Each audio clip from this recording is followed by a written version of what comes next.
Hello बच्चों, मेरा नाम है मोहित और आपका स्वागत है हमारे यूट्यूब चैनल हिस्ट्री चैंपियन में। तो जैसा कि आप जानते हो, आपका जो पेपर होने वाला है history of India from beginning up to 1200 BC, मतलब भारत का इतिहास 1200 शताब्दी तक, ईसा पूर्व तक। तो इससे पहले आपके सामने जितने भी महत्वपूर्ण पर्सन हैं उसके बारे में आपके सामने अपन पढ़ने वाले हैं। तो आपको क्या करना है, चैनल को सब्सक्राइब कर देना है, वीडियो को लाइक करना और अपने दोस्तों को जरूर से शेयर कर देना है।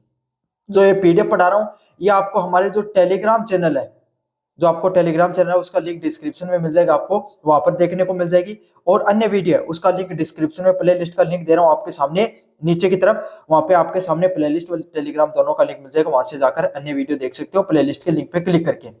साथ के साथ अगर आप इस व्यू प्रोडक्ट वाले ऑप्शन पे क्लिक करके अगर कोई भी खरीदोगे, किसी भी प्रोडक्ट को अगर आप खरीदते हो व्यू प्रोडक्ट वाले ऑप्शन पे क्लिक करके, या फिर आपके सामने शॉप वाले ऑप्शन पे क्लिक करके, इस कोने में दे रखा आपके सामने जहां पर मैंने लिखा है, तो आपको फ्लिपकार्ट मंत्रा पे सबसे ज्यादा डिस्काउंट देखने को मिलेगा। तो जरूर से जाकर चीजें खरीद लेना जो मैंने टैग कर रखी है, उसके अलावा और कोई चीज वस्तु भी खरीद सकते हो, कुछ भी खरीद सकते हो, मतलब आप जरूरी नहीं कि आप यही खरीदो तभी डिस्काउंट मिलेगा आपके सामने। चलो शुरू करते हैं आपके सामने। कुषाण काल विशेषकर कनिष्क के शासन काल में भारतीय कला और संस्कृति के विकास में से एक महत्वपूर्ण मोड़ था। मतलब कुषाण काल आपके सामने, आपको पता है कुषाणों का जो वंश है वो आपके सामने मुख्यतः, जिसने आपके सामने कश्मीर या आपके पाकिस्तान जो, उसको भी भारतीय साहित्य का या भारतीय संस्कृति का एक स्वर्णीय युग के रूप में जाना जाता है। वो आपके सामने सबसे महत्वपूर्ण युग था जिसके अंदर भारतीय कला और संस्कृति है उसका चरमो स्तर पर आपके सामने क्या हुआ, विकास हुआ। इसमें भारत जो कुषाण काल होता है उसमें जो कनिष्क का वो सबसे प्रमुख आपके सामने क्या होते हैं, जो सम्राट होते हैं, उनके द्वारा आपके सामने दो प्रमुख जो कलाएं हैं उनको आपको संरक्षण दिया गया, स्थापत्य कला है जिनको संरक्षण दिया गया। स्थापत्य कला क्या होता है, जैसे कोई मंदिर निर्माण, कोई भवन निर्माण, कोई आपके सामने कोई मीनार, कुछ भी आप जब कोई भी एक सार्वजनिक कोई चीज का निर्माण करते हो, समझ में आ गया, तो उसमें किस तरीके से उसका निर्माण किया जाता है, उसमें कौन सी कला का उपयोग किया जाता है।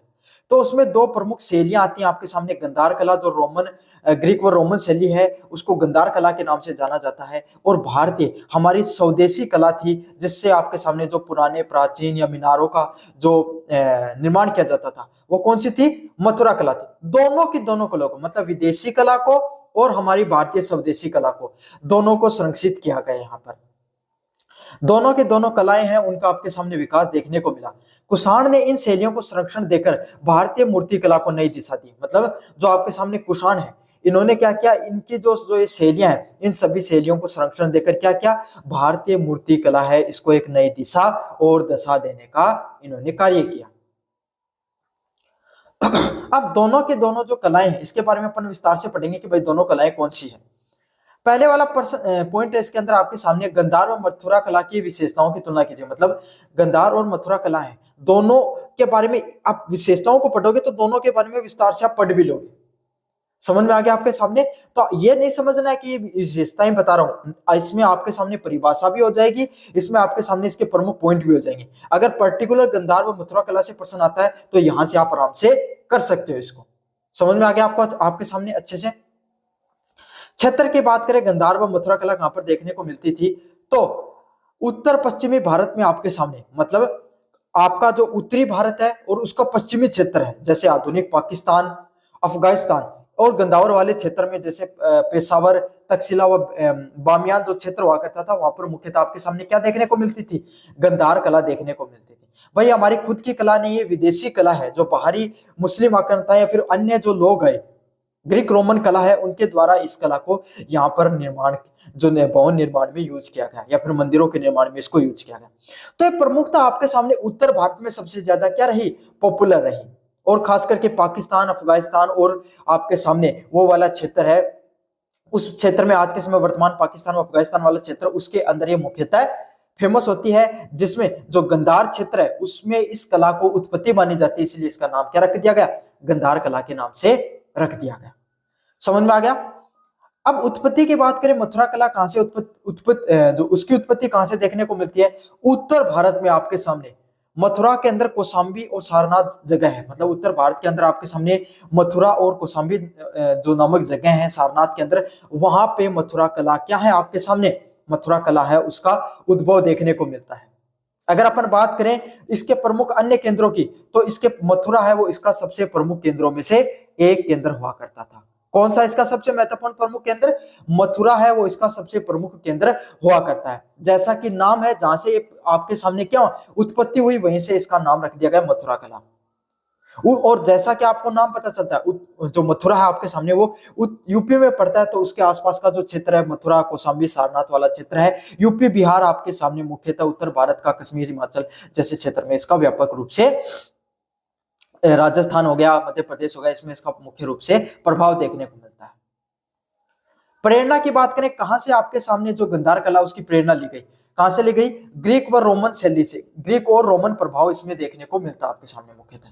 कौन सा, जो ग्रीक सभ्यता थी, ग्रीस की सभ्यता वो रोमन सभ्यता है, उसमें जिस तरीके से कला का उपयोग किया जाता है वहीं पर वही कला इसमें यहाँ पर यूज की जाती है, जिसमें भारतीय व यूनानी रोमन कला का मिश्रण देखने को मिलता है। मतलब यूनान के लोगों के द्वारा, रोमन लोगों के द्वारा जिस तरीके से आपके सामने जो मीनारों का, मंदिरों का निर्माण किया जाता था, उसी कला में भारत में भी उपयोग करा है, लेकिन उसमें कुछ स्वदेशी आपके सामने टच जोड़ दिया जाता है। अगले वाला पॉइंट है इसमें से आपके सामने स्वदेशी भारतीय शैली, स्थानीय परंपराओं के प्रतीकों से प्रेरित है। मतलब इसमें आपके सामने जो स्थानीय परंपराओं और प्रतीकों को इसमें मुख्यतः क्या किया गया, उपयोग किया गया है। स्वदेशी भारतीय शैली इसके अंदर दिखाई पड़ती है आपके सामने। सामग्री की बात करें आपके सामने किस तरीके से उपयोग किया जाता है, भाई जो सॉरी एक पॉइंट जो छूट गया इसको अच्छे से और डिटेल से बता दूं। मथुरा कला है आपकी स्थानीय कला है, जब गंधार कला है तो विदेशी कला है, तो ग्रीक रोमन कला से इसको प्रभावित है। मथुरा कला हमारी स्वदेशी भारतीय कला है। पहले भारत में जिस तरीके से आपके सामने जो भवनों का निर्माण होता था, उसी के आधार पे आपके सामने जिस कला पे उपयोग किया जाता है उसको मथुरा कला के नाम से जाना जाता है। सामग्री की बात करें, अत्यंत नीला भूरा सलेटी पत्थर, कभी कभी प्लास्टर का भी उपयोग किया जाता है। मतलब नीला भूरा पत्थर आपको देखने को मिलेगा, सलेटी कलर का पत्थर इसमें देखने को मिलेगा, और कभी कभी इस पे प्लास्टर भी कर लिया जाता था। हमारी मथुरा कला वो किस चीज पे दिखाई पड़ती है आपके सामने, लाल बालू बलुआ पत्थर। मथुरा यूपी का क्षेत्र है, यूपी किस चीज के लिए प्रसिद्ध है, यूपी मतलब कानपुर, मथुरा कानपुर ऐसे जोड़ दो उसको, पान के लिए। और पान का रंग कैसा होता है, लाल होता है। तो उसी ट्रिक से याद कर लो कि लाल बलुआ पत्थर है उसका उपयोग किया जाता है। समझ में आ गया आपके सामने। और आपके सामने जो ग्रीक रोमन शैली है उसमें कौन सा, नीला व भूरा स्लेटी कलर है उसको यूज किया जाता था। अगले वाला पॉइंट है भगवान बुद्ध की प्रतिमाएं। बाहरी यथार्थवाद पे अधिक बल रहा, बुद्ध को यूनानी देवता अपोलो के समान चित्रित किया गया। मतलब आपके सामने इसमें क्या रहा, बाहरी यथार्थवाद, मतलब बाहरी लोग ग्रीक रोमन है तो कहीं ना कहीं उन लोगों की संस्कृति का भी उसमें प्रभाव देखने को मिलेगा। तो यही चीज इसमें देखने को मिलती है, बाहरी लोगों के जो यथार्थवाद है वो इससे जुड़ाव देखने को मिलता है। भगवान बुद्ध है उसको जो यूनानी देवता है अपोलो, उसके समान उसको दिखाने का प्रयास किया गया है, उसके समान सारी की सारी चीजों को बताया गया है। समझ में आ गया आपके सामने। आध्यात्मिक यथार्थवाद, महात्मा बुद्ध को यौगिक या आध्यात्मिक नेता के रूप में चित्रित किया गया। मतलब महात्मा बुद्ध उसको किस रूप में दिखाया गया है, जो अपनी स्वदेशी कला मथुरा कला उसमें एक योगी और आध्यात्मिक नेता के रूप में दिखाया गया, मतलब आध्यात्मिक व्यक्ति के रूप में दिखाया गया। क्यों, क्योंकि हमारे भारत में प्राचीन कला में जो योगी है या फिर आपके सामने योग का बड़ा महत्व रहता था। ऋषि मुनि हमारे बहुत प्राचीन समय से हैं, तो उसी रूप में हम कल्पना कर सकते हैं, उसी रूप में अपने को क्या कर सकते हैं, कोई भी व्यक्ति तो उसकी रचना कर सकते हैं। और वास्तविकता में महात्मा बुद्ध एक प्रकार के जो ध्यान और योगी के रूप में ही थे भी। समझ में आ गया आपके सामने। तो मथुरा कला में अपोलो जो उनका देवता है उसके रूप में दिखाने का प्रयास किया महात्मा बुद्ध को, और यहां पर इन्होंने किस रूप में दिखाया है, योगी के रूप में दिखाया है। शरीर चित्रण की बात करें, मांसल शरीर, मांसपेशियां स्पष्ट, वस्त्रों की तरह स्पष्ट पारदर्शी जैसे शरीर दिखता है। मतलब सीधी सीधी बात यही है, आपके सामने जो शरीर है उसमें मांसपेशियां स्पष्ट रूप से दिखाई देती हैं, और शरीर है उसको अच्छे से दिखाया जाता है। घुंघराले बाल, मूछें वगैरह इसमें क्या है, दिखाई पड़ती हैं।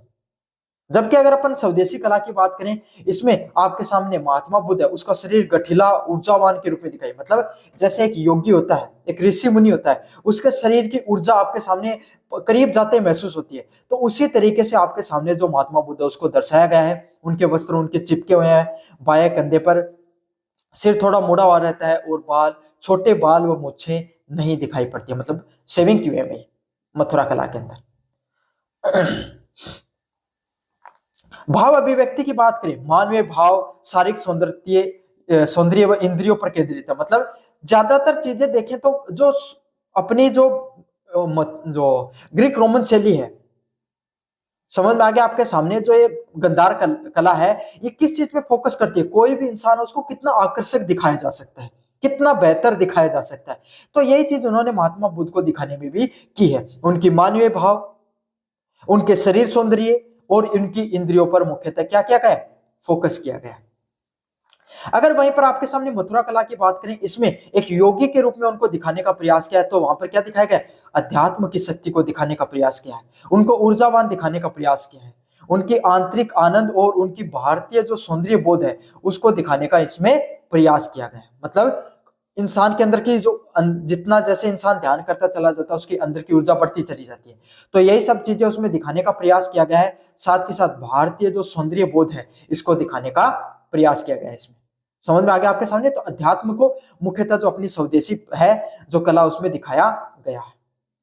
प्रतीक की बात करें, बुद्ध को पहली बार मानव रूप में दर्शाया गया, मतलब महात्मा बुद्ध है ना, उसको पहली बार मानव के रूप में दिखाने का प्रयास किया है, किसमें, गंधार कला में।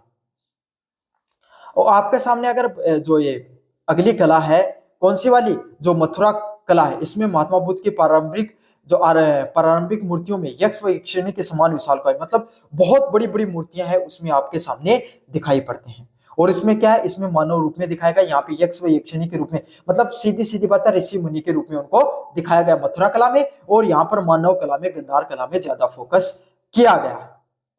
अन्य की बात करें, देवताएं जैसी आकृति सिर पर जुड़ा, मतलब देवताओं जैसी आकृति दिखाई पड़ती है सिर पे जुड़ा, और उनके पीछे आपके सामने जो गोल चक्कर सा बना होता है ना, इस प्रकार की चीजें वो दिखाया गया। सिर के पीछे विशाल आभा मंडल, मतलब इसमें बता दिया मैंने, ग्रीक रोमन में बता दिया, जो पीछे आभा मंडल है वो नहीं होगा, इसमें सिर्फ जूड़ा बनाया गया है। महात्मा बुद्ध के सिर पे जूड़ा बनाया गया, मतलब बालों का गुच्छा दिखाया गया है, लेकिन जो सिर पे, जैसे आप आजकल अपने भगवान है ना हिंदू धर्म के, उनके पीछे आपने कुछ ऐसा सा आभा मंडल देखते होंगे आप, है ना, पीछे गोल चक्कर सा करके उसमें थोड़ा सा रोशनी दिखाने का प्रयास किया जाता है, उसको आभा मंडल के रूप में जाना जाता है। और जब ऐसी प्रकार की मूर्तियां आप देखते हो तो समझना वो मथुरा कला से बनी हुई मूर्तियां या चित्र हो सकते हैं। तो सिर के पीछे इसमें क्या दिखाई पड़ता है, आपके सामने आभा मंडल है वो दिखाई पड़ता है, किसमें, मथुरा। समझ में आ गया आपके सामने। अब कुषाणों का जो सांस्कृतिक योगदान क्या रहा उसके बारे में अपन विस्तार से पढ़ेंगे।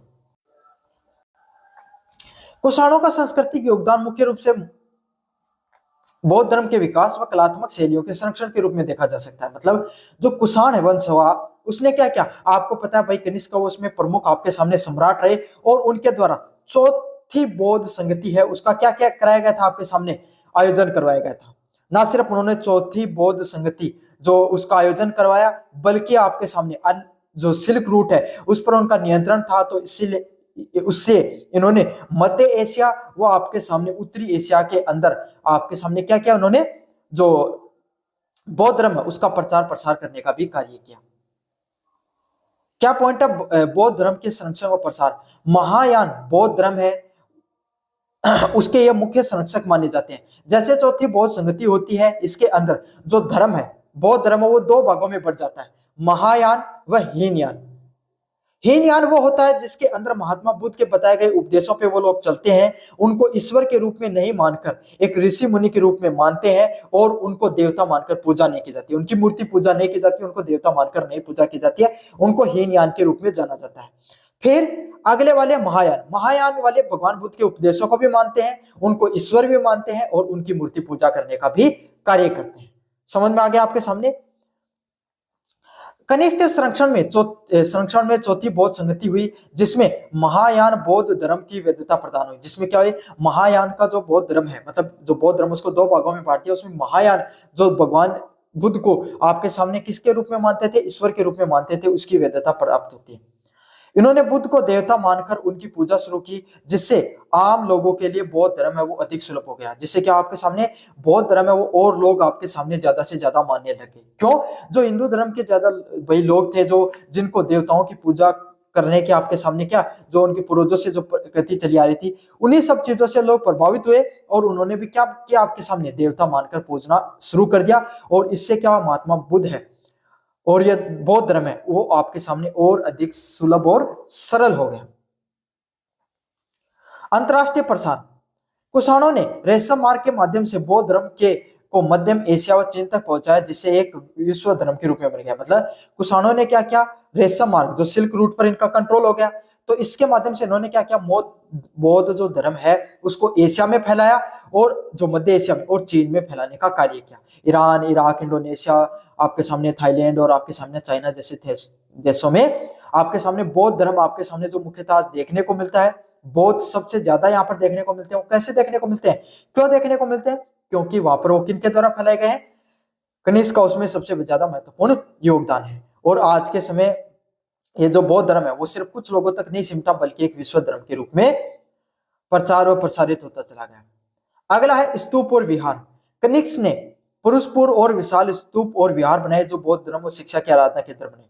बल्कि ना इन्होंने सिर्फ आपके सामने कनिष्क के द्वारा जो आपके सामने बौद्ध धर्म है उसको ना सिर्फ फैलाने का काम किया, बल्कि अलग अलग प्रकार के विशाल स्तूप व विहार बने, जिससे क्या बौद्ध धर्म है वो शिक्षा और आराधना के मुख्य केंद्रों के रूप में आ जाने लगे। समझ में आ गया आपको अच्छे से। अगले वाला पॉइंट है इसके अंदर कला व संरक्षण। कुषाणों ने, जो कुषाण है उनके द्वारा आपके सामने गंधार व मथुरा कला जो शैलियां हैं उसका संरक्षण दिया गया। मतलब जो कुषाण है उनके द्वारा क्या किया, गंधार व मथुरा कला को भी इनके द्वारा संरक्षित किया गया था। कुषाणों के द्वारा गंधार व मथुरा कला दोनों की शैलियों को संरक्षित किया गया, जिसके परिणाम स्वरूप बौद्धिस्ट जैन तीर्थकारों की अनगिनत मूर्तियों का निर्माण हुआ। मतलब इन्होंने क्या किया, जो मूर्तिकार जो मूर्तियों का निर्माण करते थे उनको इन्होंने क्या किया, आपके सामने बढ़ावा देने का कार्य किया, उन लोगों को इन्होंने संरक्षण देने का कार्य किया, जिससे क्या हुआ, आपके सामने जो भगवान बुद्ध की मूर्तियां हैं, जैन तीर्थकारों की मूर्तियां हैं, उनकी बहुत ज्यादा प्रतिमाएं हैं, या मूर्तियों का निर्माण होना शुरू हुआ। इन शैलियों में गंधार व मथुरा कला में भारतीय मूर्ति कला को निश्चित आकार देने पहचान दी। कला शैलियों के आधार बने बुद्ध को मानव रूप में मूर्तियां बनाने के लिए परंपरा कुषाण काल में शुरू। मतलब आज अगर वर्तमान समय में आप क्या देखते हो, भगवान बुद्ध की जो मूर्ति प्रतिमाएं देखते हो अलग अलग जगह पर, वो किसकी देन है, कुषाण वंश की देन है। कुषाण वंश ने ही सबसे पहले भगवान बुद्ध की जो मानव रूप में जो मूर्तियां हैं उसको बनाने की जो परंपरा उसको शुरू की थी, जिससे क्या आपके सामने जो बौद्ध धर्म है, बौद्ध धर्म का आम लोगों के लिए प्रसार आसान हो गया। जिससे क्या बौद्ध धर्म है वो आम लोगों के लिए बहुत ज्यादा ही प्रचारित हो गया, प्रसारित हो गया। क्यों, जब लोग मूर्तियां देखते हैं तो इससे क्या बार बार लोगों के दिमाग में रिटेंशन रेट बढ़ता है। भाई कोई किसी चीज को बार बार देखते हो तो आपको क्या हो जाता है, उस चीज से धीरे धीरे आपका अट्रैक्शन होना शुरू हो जाता है। तो यही है, अब धीरे धीरे बौद्ध धर्म है उसको मूर्ति के रूप में आया, तो अधिक सरल हो गया और ज्यादा आपको क्या हो गया, आपके सामने सुलभ हो गया लोगों के लिए। अगले वाला पॉइंट आपके सामने साहित्य और विद्वानों का संरक्षण। अगले वाला पॉइंट है इसके अंदर आपके सामने जो साहित्य और विद्वानों का संरक्षण। तो कुषाण वंश है उसके द्वारा अलग अलग प्रकार के साहित्य और विद्वानों का संरक्षण दिया गया, जिसमें से कनिष्क है उसका नाम सबसे सर्वप्रथम आता है। क्यों, कनिष्क एक खुद आपके सामने स्वयं बहुत बड़ा विद्वान था, बहुत बड़ा साहित्यकारों का संरक्षक था। उसके दरबार में अश्वघोष, नागार्जुन और आपके सामने जैसे जो महान बौद्ध के दार्शनिक है, चरक संहिता के जो निर्माता आपके सामने चरक, उन जैसे जो आयुर्वेदाचार्य हो गए आपके सामने, नागार्जुन हो गए, अश्वघोष जैसे आपके सामने प्रमुख जो साहित्यकार रचनाकार हैं, उनको अपने इस जो दरबार में उन्होंने ना दरबार में हिस्सा रखा उनको, बल्कि उनको आगे बढ़ाने में भी मदद की, जिससे जो संस्कृत साहित्य है उसको भी आगे बढ़ने में क्या मिला, बहुत बड़ा योगदान रहा कुषाण वंश का। अगले वाला पॉइंट है नगरीय विकास और व्यापार। कुषाणों के शासनकाल में कई नगरों का विकास हुआ, जिसमें पुरुषपुर, मथुरा और रेशम मार्ग पर उनके नियंत्रण के कारण व्यापार और वाणिज्य में अभूतपूर्व वृद्धि हुई। मतलब कुषाण के शासनकाल, जो कुषाण वंश है उसके शासनकाल में अलग अलग प्रकार के कई नगर हैं उनका विकास हुआ, जिससे उनका जो रेशम मार्ग है, भाई अलग अलग प्रकार के नगर कौन से थे, पुरुषपुर जो पेशावर क्षेत्र है ना वो उनकी राजधानी थी, पाकिस्तान वाला क्षेत्र, साथ के साथ मथुरा वाला क्षेत्र है वो उसको उन्होंने उप राजधानी बनाई। तो उस समय में ये दो क्षेत्र थे, मथुरा से इन्होंने गंगा वाला क्षेत्र या उत्तर भारत का क्षेत्र पे कंट्रोल किया, पुरुषपुर पेशावर वाले क्षेत्र से इन्होंने क्या सिल्क रूट पर और अफगानिस्तान जो आपके सामने पाकिस्तान वाला क्षेत्र इस पे इन्होंने कंट्रोल करने का प्रयास किया। तो इन दोनों क्षेत्र या अलग अलग बड़े बड़े महानगरों का इन्होंने क्या क्या निर्माण किया। साथ ही साथ इनका जो रेशम मार्ग है उस पर भी इनका नियंत्रण था। तो इससे क्या हुआ, आपके सामने जो व्यापार और वाणिज्य है उसमें भी बहुत ज्यादा वृद्धि देखने को मिलती है, जिससे आपके सामने क्या होता है, कला व संस्कृति को बहुत बड़ा प्रोत्साहन मिलता है। कुल मिला के आपके सामने बात करें, कुषाणों को राजनीतिक रूप से विशाल साम्राज्य स्थापित किया, लेकिन उनका सबसे बड़ा स्थायी प्रभाव वो सांस्कृतिक क्षेत्र में था, विशेषकर बौद्ध धर्म के विकास व गंधार व मथुरा कला में था। मतलब अगर अपन बात करें कुषाण वंश की, तो कुषाण वंश ने बहुत बड़ा अपना साम्राज्य विस्तारवादी नीति के तहत काम किया और बहुत बड़े साम्राज्य का निर्माण किया, लेकिन उनका प्रभाव सिर्फ एक बड़े राज्य के निर्माण में नहीं देखने को मिलता है, बल्कि इन्होंने अलग अलग प्रकार की जो गंधार और मथुरा कला जैसी कला है उसको भी इन्होंने संरक्षित करने का कार्य किया, जिससे क्या आपके सामने एक नई जो भारतीय संस्कृति है उसको एक नई रूपरेखा मिली, एक नई दिशा व दशा मिलती है। तो यह है आपके सामने, इसमें मैंने आपके सामने जो गंधार व मथुरा कला के बारे में विस्तार से बता दिया आपको, और कुषाणों का जो सांस्कृतिक योगदान है उसके बारे में भी विस्तार से बता दिया। कैसा लगा वीडियो जरूर से बताना, चैनल को जरूर से सब्सक्राइब कर देना। धन्यवाद।